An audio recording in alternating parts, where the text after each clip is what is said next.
So a while ago I did a video on the non-genocide of Native Americans, or what I will now call Siberian Americans.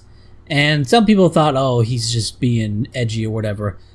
Let me justify that term. When we call people European Americans or white Americans, they refer to the location of their ethnogenesis. The fact that they've been living in some other piece of land, no matter how long, doesn't mean they have become something new. And the Siberian Americans, their ethnogenesis was in Central Asia, Mongolia, and Siberia. And they spread around the Arctic Circle, and then down into the Americas. And yes, there is some regional variation in appearance. And the Siberians in Siberia speak a different language than the people who were in what is today the United States before Columbus. But it's also true within European populations and Arab populations. For example, Russian and Englishmen speak different languages, and they have a little bit of a different look to them. You could say someone looks Eastern European.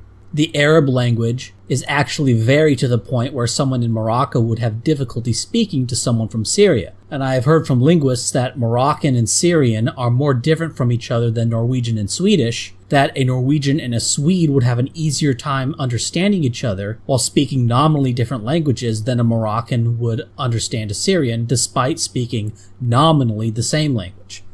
And while yes, you can say the Siberians in North America are different from the Eskimos in northern Russia, I don't see this difference as meaningful enough to classify them as separate races, just as I don't classify Turks and Icelandic peoples as separate races. In fact, you could argue where to draw the line between European Caucasians, Equatorial Caucasians, and South Asian Caucasians, or the people of India, but those discussions aren't very meaningful. I don't think. Human variation is in a few continuous bands of genetic variation, and also with a few hard breaks. Human genetic variation is continuous in some places and hard breaks in others. Both are true. There's a Caucasian spectrum, then there's a hard break at the Egypt-Sudan border, roughly, between Caucasians and Black Africans. Then within the Black Africans, there's a whole spectrum within that. Now, let's not play around with the term genocide. I know the white genocide people like to do this, but they're shooting themselves in the foot by bringing up the UN definition of genocide. Genocide means lining people over pits and shooting them, or something like that. If it's not that, then it's not genocide. And I could end the video right here. Was the US government doing that? No. Okay, it wasn't genocide in the sense that most people think. It is a dishonest attempt to invoke an emotion based on something that wasn't a genocide in what people commonly think of as a genocide. But obviously, you can see I'm not going to just end there. This is a whole long video. Now, in order to have a genocide, you need to know the numbers. You can't just go with some guy said the white man came here and killed everyone, including me or whatever. I mean, who knows, right? You got all these people saying that they were genocided. Okay, you can't be... People say things. People say they saw Bigfoot and were abducted by UFOs. And this is why historians who rely on personal accounts and journals as the starting point or foundation of their work, they need to be sent to lithium mines or something. Narrative history should be a criminal offense.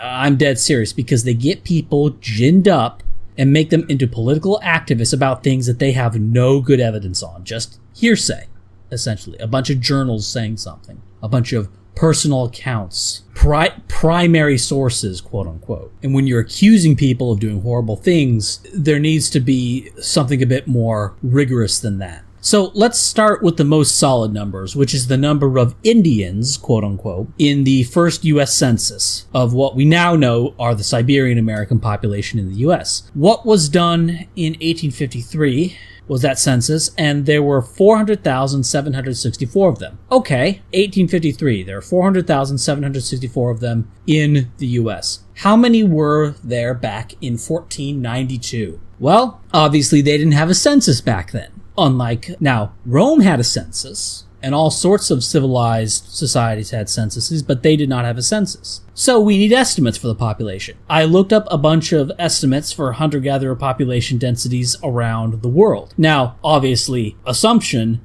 these are hunter-gatherers, and I'll argue for that later. But for now, if you don't think they're hunter-gatherers, if you think that the Siberian Americans in North America were much more advanced or something like that, just go along with the gag for now. And these estimates that I've cobbled together are found in a table here. The first 7 are from Managing Animals in New Guinea, Praying the Game in the Highlands by Paul Silito. The number for Stone Age Britain comes from Late Stone Age Hunter-Gatherers of the British Isles by Christopher Smith. And the last 8 examples come from In the Society of Nature, A Native Archaeology of Amazonia by Philip de Scola. Amazonia is in northern Brazil. So then I averaged these densities, and I'm not taking this as conclusive of anything. Calm down, Light Switch Brain. I'm not rushing to conclusions just on like one little thing here. Let's just map 0.387 to the area of North America and see what we get. Now, if you map this to the lower 48 states of the US, you get 3.806 million. Now,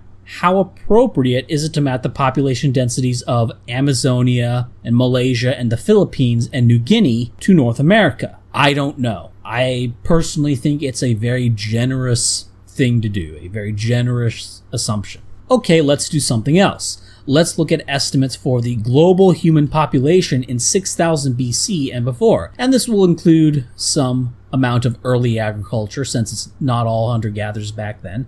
But in fairness, when the Europeans arrived in North America, there was some farming in North America, though it's generally overstated. So we have a low of 1 million at 10,000 BC and 10 million at 8,000 BC as the high. And the average of all these estimates is 5.286 million. And that's for the whole world at these years.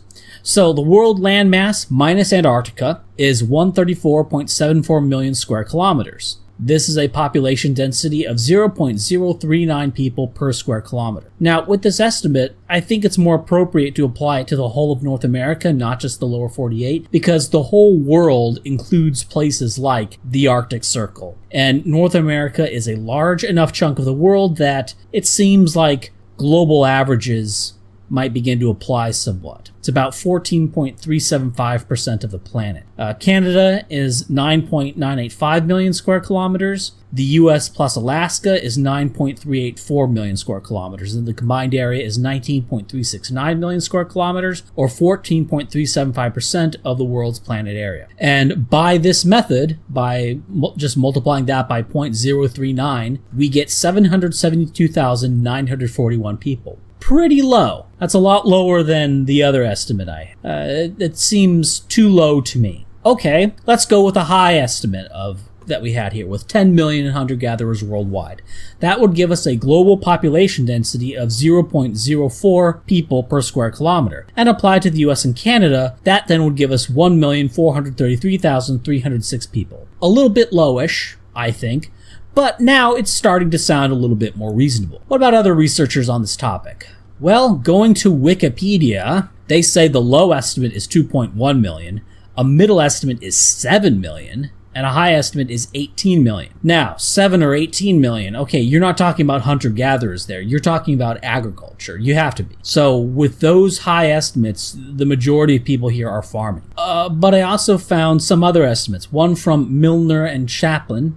He put it at 1.595 million for the eastern United States, as in east of the Mississippi, and Ubelaker at 1.894 million for the entirety of the lower 48. I find it interesting looking at the high counters. They have big spreads between their estimates, well, 7 and 18 million. While the lower counters, they're not only are they closer together in their estimates, but they're also closer to what you get by just mapping global human population estimates pre-civilization onto North America. Moreover, the 7 million number comes from Russell Thornton's book entitled, quote, American Indian Holocaust and Survival, A Population History Since 1492. And the 18 million number comes from Henry Dobbin's book entitled Their Number Become Thinned. Now, I know this isn't a rigorous standard, but if you read the papers by Ubelaker and Milner and Chapin, first off, they're papers, so you can actually read them and they get to the point. And they're very sterile. They're talking about their methods. Like, most of the text is about their methods and why they chose these methods for estimation. And while I haven't read the books from the high counters, at least from the cover and the title, they seem to be about agendas and people's history and trauma and all that kind of stuff. At least that's my impression. Obviously, when someone writes something and just puts it in a book, they've kind of forfeited their entry into the public space on that. If you want the public to know about it, write an article or publish a paper or do something that gets to the point and people don't have to pay for.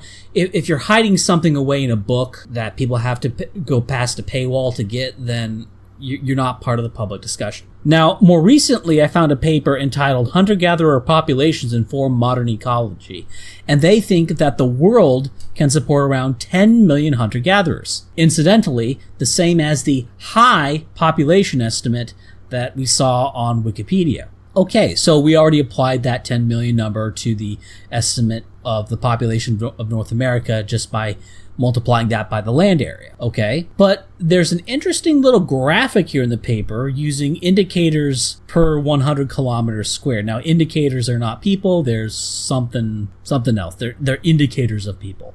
And we can see that, according to them, based on these indicators, the eastern U.S. was one of the best areas for hunter-gatherers. Now, there's 10 million people here on this planet, let's say. How many are in modern-day Canada and the U.S.? I can't tell you. I'm just looking at this little picture here. It looks like less than South America, plus there's the rest of the world. Looks like 2.5 million to me from this. But that's obviously not a very rigorous way to do this. But just looking at this, eyeballing it, it looks like 2.5 million to me, assuming there's 10 million worldwide. Here's another set of estimates. I found a book by Robert Kelly entitled The Lifeways of Hunter-Gatherers, and I was able to get access to it for free. And there's a table showing a ton of population density estimates of Siberian Americans in North America, along with hunter-gatherers all over the world. Now, this is people per 100 kilometers squared. So in order to have 2 million people in North America, we need to be seeing around 10 people per 100 kilometers square. And you hit this number quite frequently in certain places. In fact, there's one people called the Chumash in California, which has a low estimate of 843 per 100 kilometers squared, which is 8.43 people per kilometer squared. The population density of Wyoming per kilometer squared is 2.3. So the Chumash, they're not hunter-gatherers. They're agriculturalists, if not some kind of early civilization. But that's as packed as it gets. Let's not get ahead of ourselves. Just adding up these groups in California, which is the most densely populated part of the U.S., according to Kelly, that gives us a population density of 1.55 people per kilometer squared, significantly less dense than Wyoming, which is the least densely populated state in the U.S. aside from Alaska. But there's another problem, and this is something Milner and Chapin went over, which is that these may all be overestimates due to a systemic error made by everyone who does estimates, which is that they assume settlements were continuously inhabited, when in reality hunter-gatherers have roots in caches. They move over among multiple settlements. And so what Milner and Chapin did is they came up with their own estimates for the ranges of known populations, and so they created these buffers. And they used this to estimate the population of the United States and Canada east of the Mississippi River.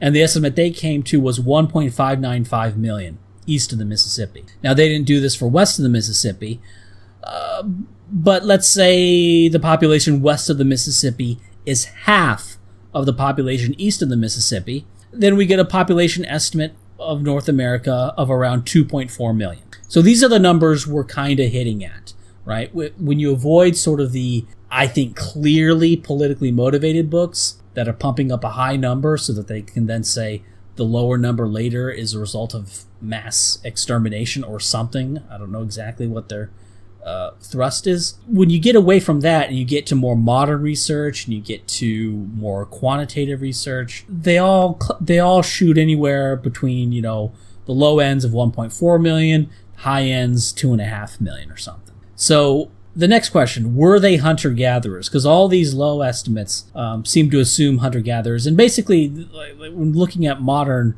quantitative population estimates of these people, they all assume hunter-gatherer, hunter-gatherer, hunter-gatherer. To the extent that some people in North America were not hunter-gatherers, that some were agriculturalists, then the estimates get more complicated and they can be a lot higher. Because hunter-gatherers have been around for tens of thousands of years, we can make population estimates based on area and estimates of carrying capacity. And so you get narrower ranges when you're dealing with hunter-gatherers because there's only so many people the land can support, and the habits of hunter-gatherers are something kind of well-worn. But once farming is introduced, carrying capacity becomes a variable, it becomes fungible. But I have to come down somewhere. I have to come down somewhere on an estimate for the population of North America. And by North America, I don't include Mexico. I mean the modern-day United States and Canada. So what was the pre-Columbian population of the United States, Canada, and Alaska? 2.4 million. Okay, that's my final estimate. So final for this video, at least. So it's 2.4 million. Now, there are several lines of evidence that the North American, Siberian Americans were mostly hunter-gatherers. The first is a lack of the accoutrements of civilization. They lacked writing, for example, and their fielded armies were tiny compared to those of the Mesoamericans or Inca. And with tiny armies, that indicates low population.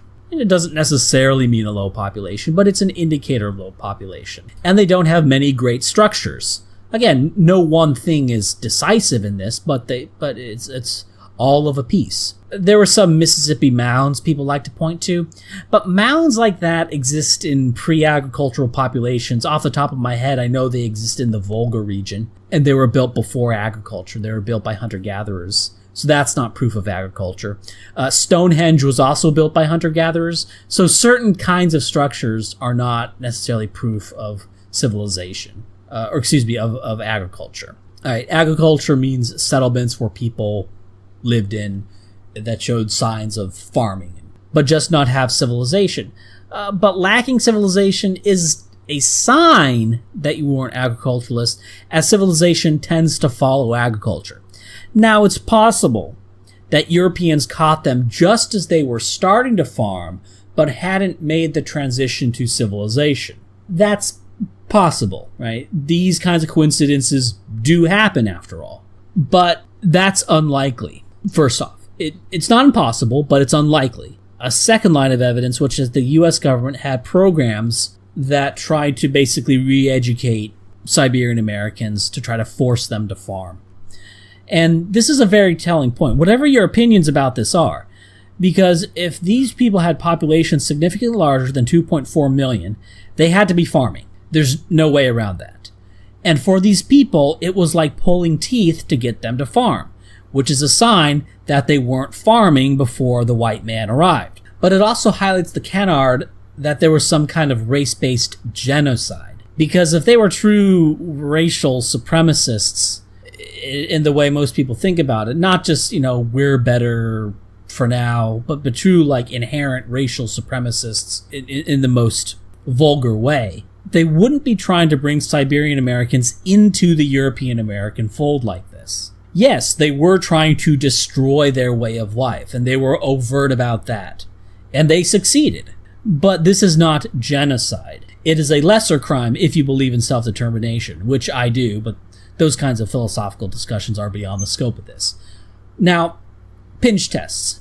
There are a few pinch tests that imply the Siberian Americans had a low population density, and that is by contrasting them with larger populations making first contact with the Europeans. The first and most obvious example is when the Spanish arrived in Mexico and then in the Andean civilization of the Inca. They described these civilizations as they were and had large recorded field battles with armies numbering in the tens of thousands.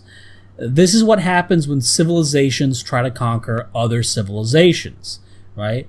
When Alexander is marching through the Persian Empire, going all the way to India, they're describing all sorts of buildings. They're describing lots and lots of stuff. They're not saying, oh, it's empty wilderness. And when the Spanish are going through all these places. They're facing large armies with large unit tactics multiple times in a sustained campaign through a kind of hell march that is an empire being conquered.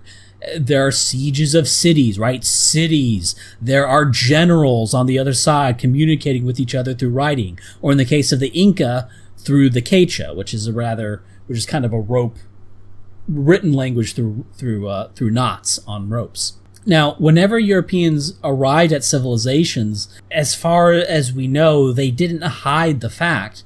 They documented it extensively. In fact, one of the great criticisms of the European empires was that they would steal artifacts from other civilizations and put them on display back in Europe. And whatever you think about that, you can say, oh, that's horrible. They're stealing the cultural heritage of other people. Okay, fair point. But certainly that's not Europeans denying the existence of foreign civilizations. Quite the opposite, in fact. But apparently there was some grand 300-year conspiracy to deny such civilizations, but only in North America, not in... here's another pinch test. In South Africa in 1820, they had a population density of around 1.27 people per square kilometer. Again, significantly less than the modern population density of Wyoming. But this was too many people for Europeans to be able to just walk in and settle the area. That was too packed. The Boers in the Great Trek, they came the closest to being able to do this, but they were a minority in the area they settled. They had to fight all the time, and arguably still do. But other than that, it wasn't even attempted. It was only attempted once, and when it was attempted, it was a huge deal. It was arduous. It was painful. It was not like the march out on the prairies with the homesteads and the occasional Indian raids. Okay, the Great Trek was a much more arduous thing than that. Most whites in South Africa, they stuck around the Cape area. The rest of the country was too densely populated. It was too densely populated at 1.27 people per square kilometer. Now, if North America had, say, 7 million people, the lower 48 would have had about 6.36 million people based on the 10-to-1 population ratio of the US and Canada, which seems to hold based on the number of archaeological sites. So if there were 7 million people in North America, that would be 1.26 people per square kilometer in the lower 48, which is 4.989 million kilometers squares, which is roughly the same density as South Africa in 1820. But South Africa in 1820 was too densely packed for simple homestead settlement. So again, it's all of a piece. This is just another indicator that North America was not as population dense as South Africa, that it was significantly less densely populated than South Africa in 1820. And we know that South Africa in 1820 had a population density of around 1.27 people per square kilometer. So the population density of North America, again, probably had a lot less than that. Okay, so I think a reasonable person would take the plurality of evidence on this and recognize that the population of Siberian Americans in North America is anywhere between 1 and 3 million. Now, why Wikipedia the article seems to be out of date. It's not taking into account modern evidence. There's all this political talk on the site, and I think that's basically your answer as to why the estimates are so wildly high. Now, one thing I want to speak on when talking about the sort of morality of this and kind of the morality play. When someone accuses people of genocide, of genociding another people, that's an accusation, and it's not unreasonable to argue for the rights of the accused. That if you're going to make these kinds of accusations, you need to have really good evidence. And I don't mean some people telling stories or giving anecdotes or giving tales. Okay, we're not talking about eyewitness testimony. Eyewitness testimony is a joke. Okay, you need some other kind of evidence, some sort of metric. Now, everyone is a conqueror. Every civilization displaced someone else. The entire planet was inhabited by hunter-gatherers at one point. So, for agriculture-based civilizations to expand, by definition, they had to expand into territory being used by hunter-gatherers, either absorbing them or exterminating them. Now, you could say this shouldn't be the case, this can't be justified, whatever. The fact is, every state that exists on the planet today did something with the hunter-gatherers that were there in the area first, that they currently occupy. Now, we're at a point where we can analyze these things. We no longer need to do it since farming is so efficient. There's no need to. For example, there's no need to expand against the Amazonian hunter-gatherers who are still there today. We don't need the farmland. Now, and this may be outdated information, but I think, at least in around 2010, the whole world population could fit in a densely populated suburb about the size of Texas. I think it's a little bigger now, but the thing is there's plenty of space. Farming is so efficient that there's not the need for this anymore. But in the past, there were farmers who would be born into a family that couldn't produce enough food to feed them. What did they do? It's easy to pass judgment from the luxury of modern food security. But when your choice is expand or die of hunger, well, I'll just say this.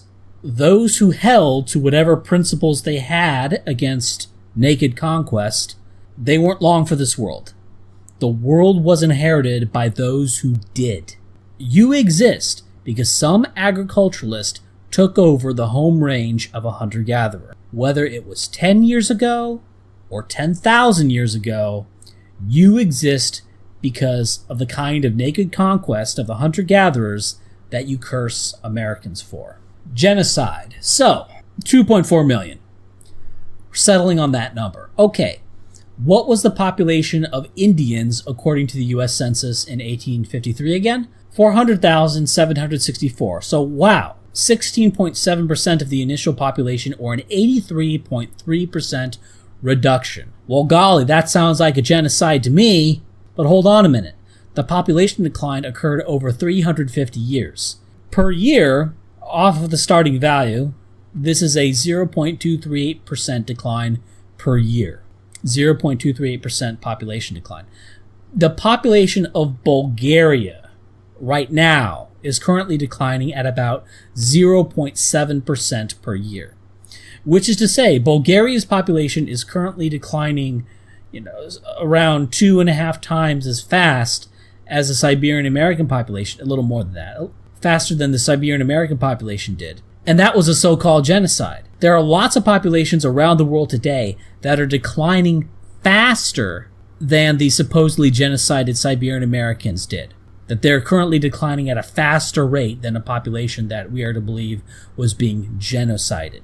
Moreover, the Siberian American population decline is largely down to admixture, it seems. So I looked at the Native American admixture within populations in the U.S., and on average, non-Hispanic whites have 0.18% Native American admixture, meaning that today there's the genetic equivalent of 356,167 full Siberian American people sort of within the white population. Spread out among the white people are the genomes of 356,000 Siberian Americans. And today there are around 2.9 million people claiming to be Native American, though how genetically they actually are is kind of questionable. In addition, it's also not known how many Siberian Americans intermarried, had mixed offspring, then those mixed offspring went back to identifying as Native American in order to benefit from, modern institutional racism, or what we call affirmative action. Now, there's a pattern here similar with that of psychology, which is that it's bifurcated. There's the low counters of Amerindian populations, and they're doing a lot of math. There's the high counters, and they're using phrases like justice and denial. It would be a straw man to say the high counters don't do any math, but it's like, for the low counters, the math is everything. It's really science to them. A fuzzy and imprecise science, but a science nonetheless. For the high counters, there's math sandwiched between narrative. It's clear who's the researcher and who's the activist. The high estimates are all over the place. The low estimates are more clustered, as if they are centering around some true objective value, whereas the high estimates, they're just fantasy, and so they can be 7 million or 18 million or 10 million. Or I think Ward Churchill goes higher than that even. And just reading the Wikipedia article, nowhere do they even address the problems of these people having high populations if they did so. If there were, say, 7 million, one of the low sort of numbers in the high counter realm, where were the farms? Where was the writing? Where was the civilization? To say that Europeans hid this, well, why didn't they hide it anywhere else? Why are they only hiding it in places that seem to have had only hunter-gatherers? Here's a better picture of what happened. There are around 2.4 million people in North America before Columbus. North America meaning the area of modern-day U.S., Canada, and Alaska, not including Mexico, in North America. And there was some population decline as a result of the white man's arrival. But similar declines are occurring in places like Bulgaria, based on the age pyramid of Japan. Japan is going to fall off a cliff pretty soon here too.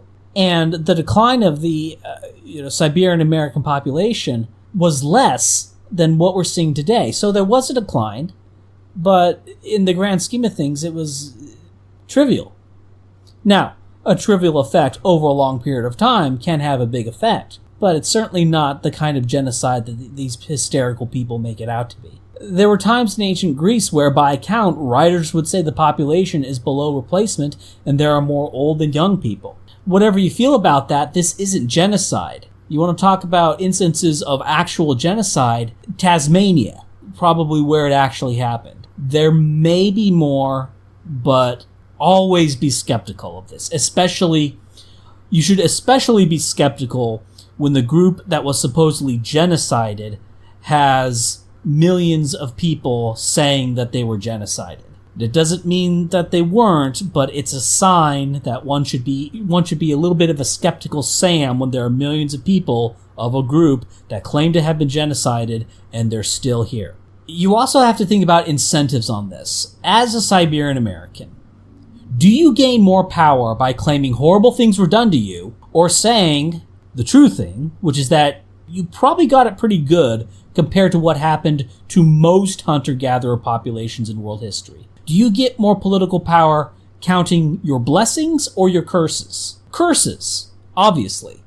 Because then you can try to guilt white people into giving you stuff, or at least have the smug satisfaction that you was oppressed and that's why you're poor, and it's the white man's fault.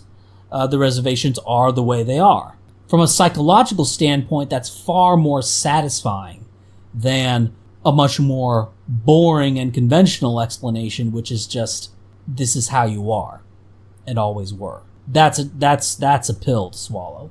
And as an aside, the amount of political autonomy these reservations have is something I could only dream of. I am just as opposed to the current government of the United States as these people are, probably more. Where's my reservation? Where's my semi-autonomous region? I don't get one because I'm white, and that's literally true. And when they leave the reservations, well, then they get all sorts of affirmative action when applying to schools and businesses. There's all sorts of, Native American set-asides for them. Now, sure, you're still worse off as a people financially in spite of these advantages. Nobody is denying the outcome differences. But a difference in outcome doesn't mean you don't have advantages going in. I'm not saying that your outcomes aren't worse. They are. I'm just saying that you started ahead. Obviously, yeah, in terms of like a race, yeah, you lost the race. We agree on that, but you started ahead. The reality of the Siberian Americans is much more dreary and less romantic. It's a bunch of hunter-gatherers who got displaced by an agricultural civilization. One that was so much more advanced than even the Mesoamericans and Inca, who were significantly more advanced than the northern Siberian Americans.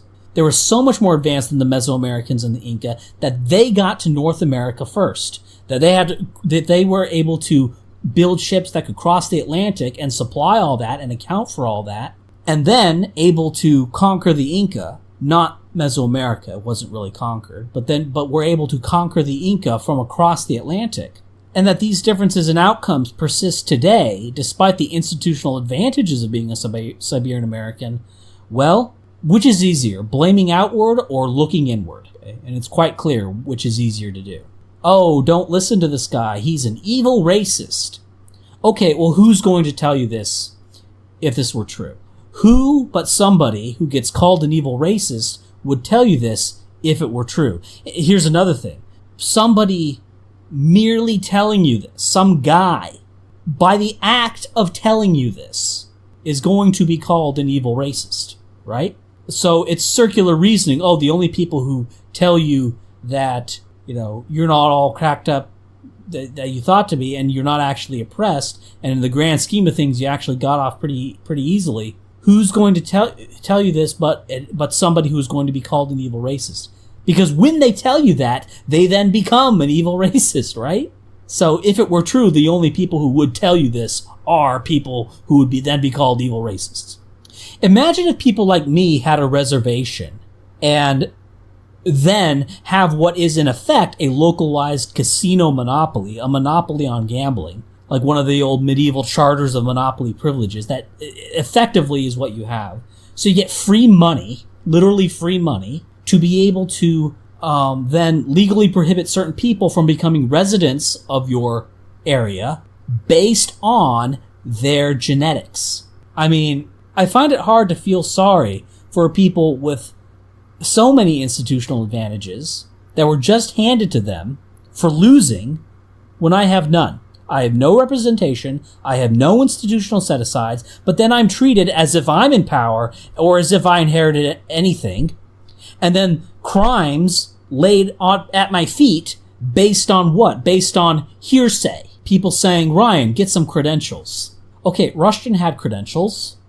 Emil Kierkegaard has credentials. Well, lots of people have credentials.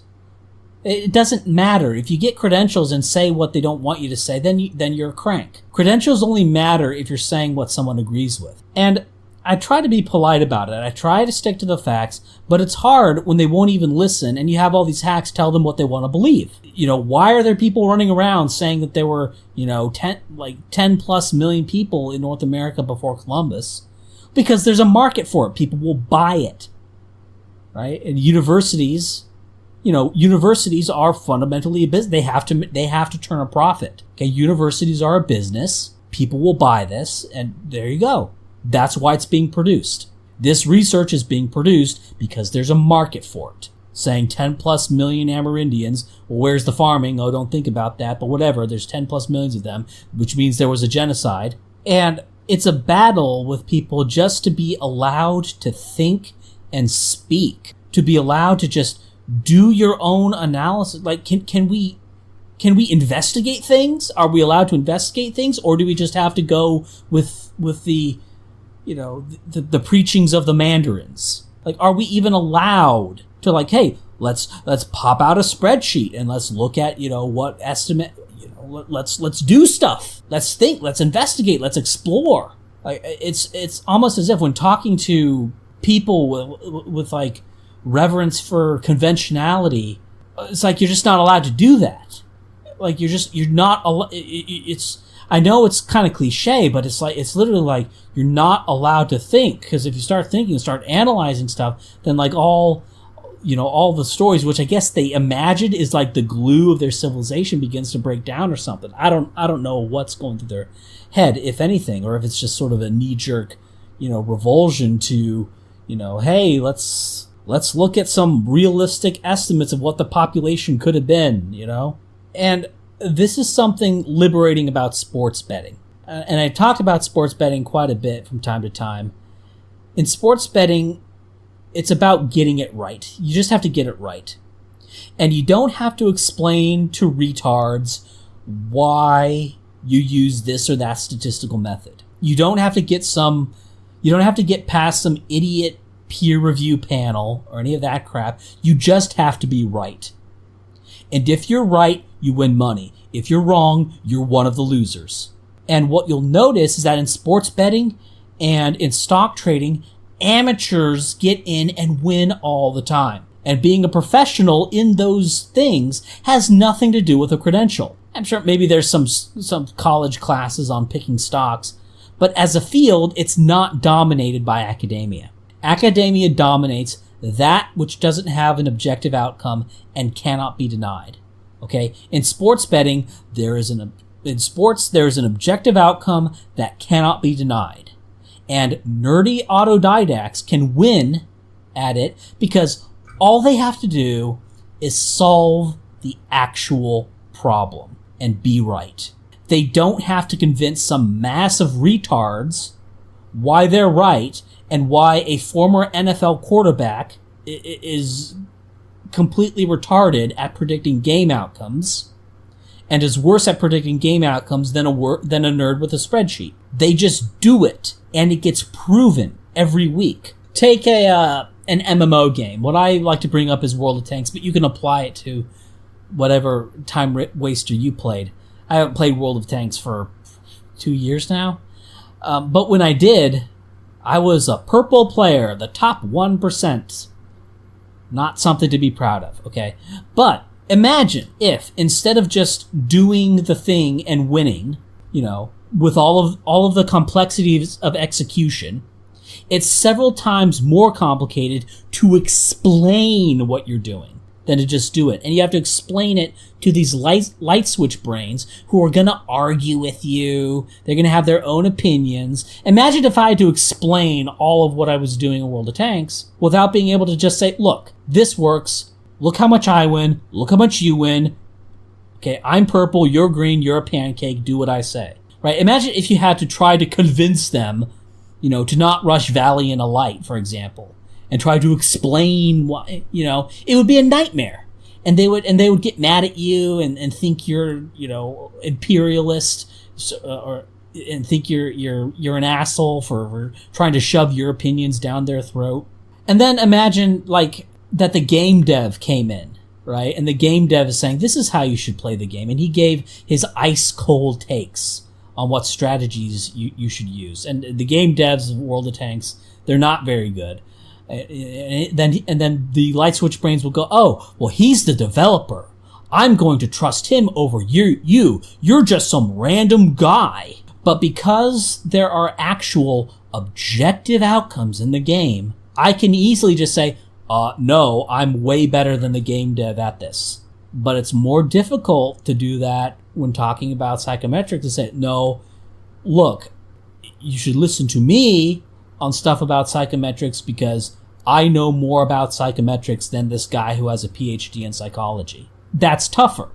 Why? Because there's no outcome. It's not like sports betting. In sports betting, you can say, yes, I know more about this than a former NFL quarterback or this 20-year head coach of the Buffalo Bills. I know more about this than him, right? And you can say that because you can point to the outcome. Same with an MMO game. You could say, no, I know more than the game dev, and I know more about this game than frickin' Kotaku or whatever, because look at my results. Right? There's an objective result there. And when you have these objective results, all the things that you use for politics to try to get to the right answer, they're irrelevant. Okay? Same with the stock market. If you have a guy who's making money in the stock market consistently over time, not just a one-off, if you have a guy consistently making money in the stock market over time, he could say, no, listen to me. Look at my outcomes. My outcomes are better than that of Schuster and Scheckelberg investing, mutual consortium, whatever. Look at my outcomes. My outcomes are better. I'm a better investor. If you don't follow me, you're going to lose money. So when you get into realms where there are objective standards, sort of the trappings of authority aren't as relevant. Those things only have sway in areas where there is not an objective standard. So, and what is politics in the U.S.? Well, it's unicums. This is a term for the top players.